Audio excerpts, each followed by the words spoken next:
All time ഹൈയിൽ നിന്നും ഡിസ്കൗണ്ടിൽ ലഭിക്കുന്നതും സപ്പോർട്ടിനടുത്ത് trade ചെയ്യുന്നതുമായ ചില ക്വാളിറ്റി സ്റ്റോക്കുകളെയാണ് നമ്മൾ ഇന്നത്തെ വീഡിയോ വഴി പരിചയപ്പെടുന്നത്. ഒന്നാമത്തെ stock dynamic cable limited. Dynamic cable 1% ഇടിഞ്ഞ് 588 രൂപയ്ക്കടുത്ത് ട്രേഡ് ചെയ്യുന്നു. 1400 കോടി രൂപയുടെ മാർക്കറ്റ് ക്യാപ്പുള്ള കമ്പനിയുടെ valuation 34.24, dividend yield 0.085%, 52 week low 337, 52 week high 680.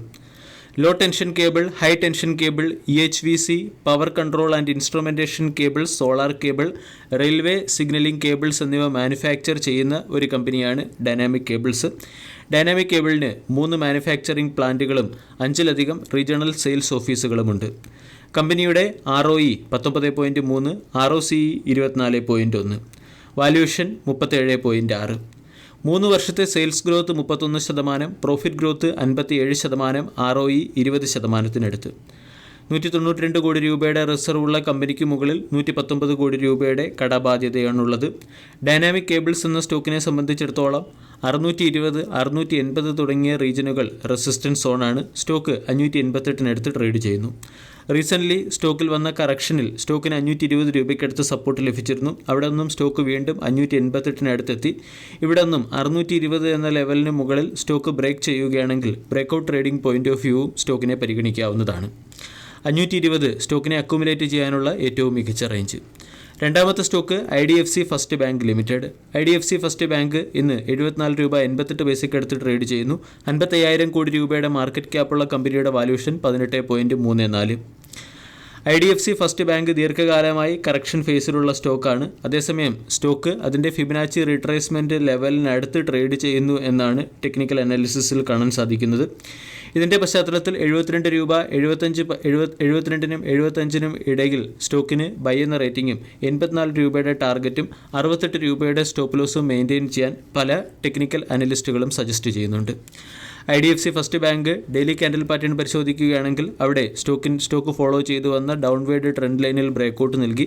പിന്നീട് ബ്രേക്കൗട്ട് ലെവലിനെ റീടെസ്റ്റ് ചെയ്തതിനു ശേഷം ബൈയിങ് റേഞ്ചിലാണ്. ഇവിടെ നിന്നും 80, 84 പോലുള്ള ടാർഗറ്റുകൾ സ്റ്റോക്കിൽ എയിം ചെയ്യാവുന്നതാണ്. വീക്ക്ലി ക്യാൻഡിൽ പാറ്റേൺ പരിശോധിച്ചാൽ സ്റ്റോക്ക് ഇപ്പോഴും ഡൗൺവേർഡ് ട്രെൻഡിലാണ്. മൂന്നാമത്തെ stock Swan Energy limited.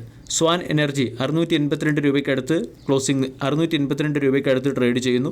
21,000 crore രൂപയുടെ മാർക്കറ്റ് ക്യാപ്പുള്ള കമ്പനിയുടെ valuation 31.71, dividend yield 0.015%, 52 week high 782, 52 week low 273. Swan Energy എന്ന കമ്പനി കോട്ടൺ, പോളിസ്റ്റർ, ടെക്സ്റ്റൈൽസ് പ്രോഡക്റ്റ് എന്നിവ മാനുഫാക്ചർ ചെയ്യുകയും മാർക്കറ്റ് ചെയ്യുകയും ചെയ്യുന്ന കമ്പനിയാണ്. കൂടാതെ റിയൽ എസ്റ്റേറ്റ് സെഗ്മെൻറ്റിലും കമ്പനിക്ക് പ്രസൻസ് ഉണ്ട്. ഇതോടൊപ്പം തന്നെ LNG സെഗ്മെൻറ്റിലും കമ്പനിക്ക് പ്രസൻസ് ഉണ്ട്. 3 വർഷത്തെ sales growth 180%, profit growth 86%. Quarterly റിസൾട്ടിൽ മികച്ച പെർഫോമൻസ് ആയിരുന്നു കമ്പനി കാഴ്ചവെച്ചത്. ഇയർ ഓൺ ഇയറിൽ പ്രോഫിറ്റ് 62 കോടിയിൽ നിന്നും 268 കോടിയിലേക്കും കമ്പനിയുടെ ക്വാർട്ടർ ടു ക്വാർട്ടർ 56 കോടിയിൽ നിന്നും 268 കോടിയിലേക്കും കമ്പനിക്ക് അതിൻ്റെ പ്രോഫിറ്റ് ഉയർത്താൻ സാധിച്ചു. ഓപ്പറേറ്റിംഗ് മാർജിൻ 8% നിന്നും 33%-ലേക്ക് ക്വാർട്ടർ ടു ക്വാർട്ടർ കമ്പനി ഇംപ്രൂവ് ചെയ്യുകയും ചെയ്തിട്ടുണ്ട്. സ്വാൻ എനർജി എന്ന കമ്പനിയിൽ പ്രൊമോട്ടേഴ്സിൻ്റെയും അതുപോലെ തന്നെ FISഉം DASഉം അവരുടെ സ്റ്റേക്ക് ഹോൾഡിംഗ് ഉയർത്തുന്നുണ്ട്. പ്രൊമോട്ടേഴ്സിന് 53.9% സ്റ്റേക്ക് ഹോൾഡിംഗ്, FISൻ്റെ സ്റ്റേക്ക് ഹോൾഡിംഗ് 11.16 നിന്നും 11.84 ഉയർന്നു. DASൻ്റെ സ്റ്റേക്ക് ഹോൾഡിംഗ് 14.3 നിന്നും 14.8 ഉയർന്നു. പബ്ലിക്കിന് 19.3% സ്റ്റേക്ക് ഹോൾഡിംഗ് ഉണ്ട്. സ്വാൻ എനർജിയെ സംബന്ധിച്ചിടത്തോളം 750, 700 തുടങ്ങിയ സോണുകൾ റെസിസ്റ്റൻസ് സോണാണ്. 750-ന് മുകളിൽ സ്റ്റോക്ക് സസ്റ്റെയിൻ ചെയ്താൽ ബ്രേക്കൗട്ട് ട്രേഡിംഗ് പോയിന്റ് ഓഫ് വ്യൂവും സ്റ്റോക്കിനെ ഫോക്കസ് ചെയ്യാവുന്നതാണ്. 650 സ്റ്റോക്കിൻ്റെ പ്രധാന സപ്പോർട്ട്. വീഡിയോ എല്ലാവർക്കും ഇഷ്ടമായി എന്ന് വിശ്വസിക്കുന്നു. Thank you.